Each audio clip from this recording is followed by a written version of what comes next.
বন্ধুসকল, আজি কথা পাতিম প্ৰস্ৰাৱ কৰাৰ সময়ত নকৰিব এইকেইটা কাম কৰিলে ইয়াৰ পৰা হ'ব পাৰে এই ঘটনাবোৰ।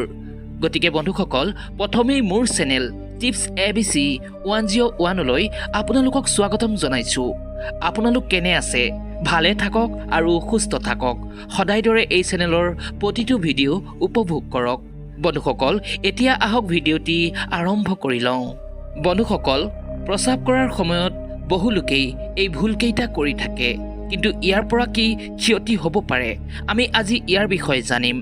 আপোনালোকে হয়তো ক'ব পাৰে যে এইটোনো কি ভিডিঅ' হ'ল নেকি, কিন্তু মই কৈছোঁ বন্ধুসকল, এই ভিডিঅ'টি খুবেই গুৰুত্বপূৰ্ণ, যাক আপোনালোকে শেষ পৰ্যন্ত চালে নিজেই গম পাব ই আপোনাক কি উপকাৰ দিব পাৰে। আৰু এই ভুলকেইটা যিসকলে কৰি থাকে তেওঁলোকে ইয়াৰ লোকচান নিজেই হয়তো দেখা পাইছে, আৰু এই ভিডিঅ'টি চোৱাৰ পাছতো হয়তো বহু লোকে এই ভুলটো কৰিয়ে থাকিব, কাৰণ এইটো এটা অভ্যাসত পৰিণত হৈছে আৰু যিকোনো অভ্যাসক লগতে এৰিব পৰাও নাযায়। কিন্তু যদিহে এই অভ্যাস আপুনি এৰি দিব পাৰে, তেন্তে অকল আপুনিয়ে নহয়, আপোনাৰ ঘৰখন পৰিয়ালৰ প্ৰতিজন সদস্যৰে মংগল হ'ব। ইয়াৰ লগতে ধনৰ মাত্ৰাও বৃদ্ধি পাবলৈ ধৰিব আৰু সকলো বস্তু আপুনি পাবলৈ আৰম্ভ কৰিব।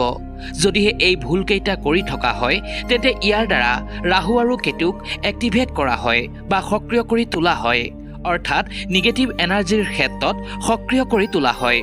এই ভুলৰ মাধ্যমত ৰাহু কেতু আৰু শনিক নিগেটিভ ক্ষেত্ৰত সক্ৰিয় কৰি তোলা হয়, যাৰ ফলত আপোনাৰ মাজত নিগেটিভ বা নেতিবাচকতা বৃদ্ধি পায়, যি আপোনাৰ কাৰ্যত বাধা হৈ উঠিব পাৰে।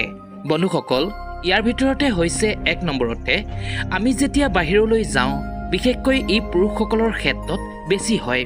সেই সময়ত আমি যেতিয়া আমাৰ প্ৰস্ৰাৱ লাগে, তেতিয়া আমি খোলা ঠাই বা য'তে ত'তে কৰি দিওঁ, কিন্তু এনে কৰাটো একেবাৰেই ঠিক নহয়।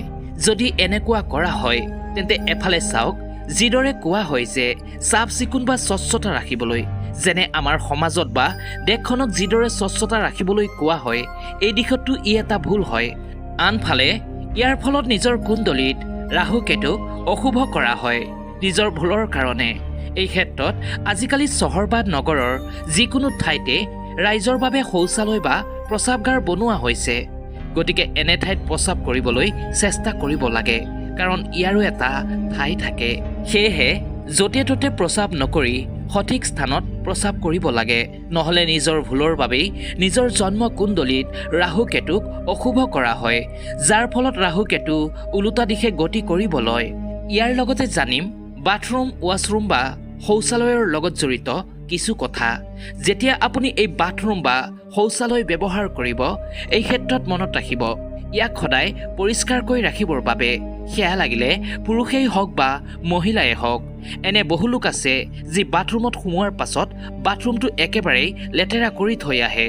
বাথৰুমত চুলি বা লেতেৰা যিকোনো বস্তু গা ধোৱাৰ পাছত থৈ আহিব নালাগে।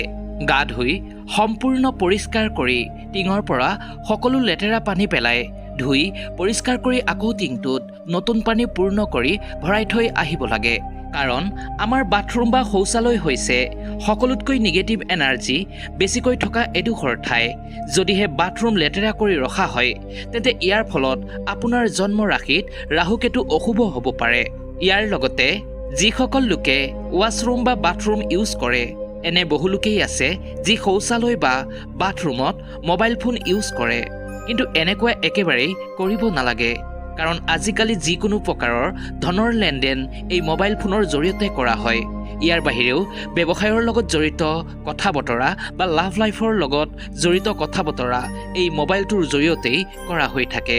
আৰু এনেধৰণৰ কথা বতৰা কিছু লোকে ৱাছৰুমত গৈ পাতে, কিন্তু এনে কৰাটো একেবাৰেই ঠিক নহয়।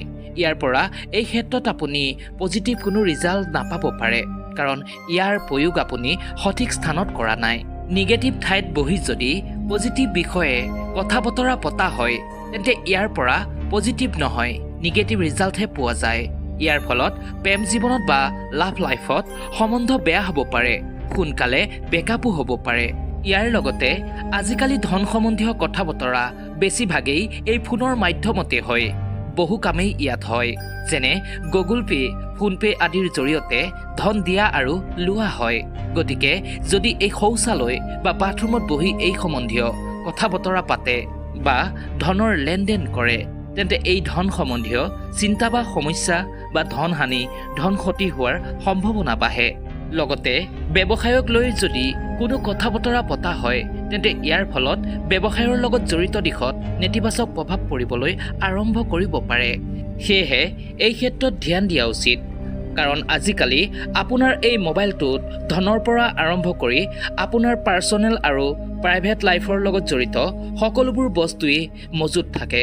গতিকে সকলো দিশতেই যদি সফলতা পাবলৈ বিচাৰে, তেন্তে এই ভুলবোৰ কৰাৰ পৰা নিজকে আঁতৰাই ৰাখক।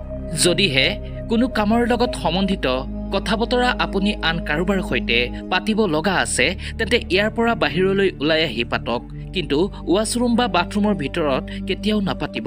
ইয়াৰ ফলত ৰাহুকেতুৰ অশুভ প্ৰভাৱ পৰে। ফলত যিটো কাৰ্যৰ সম্বন্ধে আপুনি কথা বতৰা পাতি আছে, সেই কামত বাধা আহিব পাৰে। লাগিলে সেয়া ধনৰেই হওক বা লাভ লাইফৰ ক্ষেত্ৰতেই হওক। ইয়াৰ উপৰিও বহু লোকে কি কৰে, বাথৰুমত শৌচ প্ৰস্ৰাৱ কৰে, কিন্তু তাক ভালকৈ পৰিষ্কাৰ কৰি থৈ নাহে। ইয়াৰ পৰা কি হ'ব পাৰে, কাৰণ এই বাথৰুমতেই সকলোতকৈ অধিক নিগেটিভ এনাৰ্জি থাকে, যি আপোনাৰ লগতে ঘৰৰ প্ৰত্যেকজন সদস্যৰে স্বাস্থ্যৰ ওপৰত ই প্ৰভাৱ পেলাব পাৰে। ইয়াৰ লগতে ৱাছৰুম ইউজ কৰাৰ পাছত সদায় দৰ্জা বন্ধ কৰি ৰখা উচিত। লগতে এই বাথৰুমত যিহেতু সকলোতকৈ বেছি নিগেটিভ এনাৰ্জি থাকে, সেয়েহে এটা চিচাৰৰ পাত্ৰত অলপ নিমখ এই বাথৰুমত থৈ দিব লাগে। ইয়াৰ ফলত নিগেটিভ এনাৰ্জি প্ৰভাৱ কমে। সেয়েহে এই কথাবোৰৰ ওপৰত যদি ধ্যান ৰখা হয় আৰু এনেধৰণৰ অভ্যাসসমূহ যদি ত্যাগ কৰিব পৰা যায়, তেন্তে ৰাহুকেতুৰ অশুভ প্ৰভাৱৰ পৰা মুক্তি পাব আৰু সকলোবোৰ কাৰ্যই আপোনাৰ হৈ উঠিব। গতিকে বন্ধু বান্ধৱীসকল, আজিৰ ভিডিঅ'টি ইমানতেই ৰাখিছোঁ। আশা ৰাখিছোঁ নিশ্চয়কৈ আপোনালোকৰ ভিডিঅ'টি ভাল লাগিছে। যদি ভিডিঅ'টি ভাল লাগিছে, তেন্তে লাইক এটা কৰিব। লগতে পাৰিলে এই ভিডিঅ'টি আপোনাৰ বন্ধু বান্ধৱী আৰু আত্মীয় স্বজনৰ সৈতে শ্বেয়াৰ কৰি দিয়ক, যাতে এই ভিডিঅ'টিৰ দ্বাৰা তেওঁলোকো উপকৃত হ'ব পাৰে। শেষত আপোনালোকে কমেণ্টত শুদ্ধ মনে লিখি থৈ যাওক, জয় শনিদেৱ। বন্ধু বান্ধৱীসকল, আজিলৈ ইমানেই। আকৌ লগ পাম। ধন্যবাদ।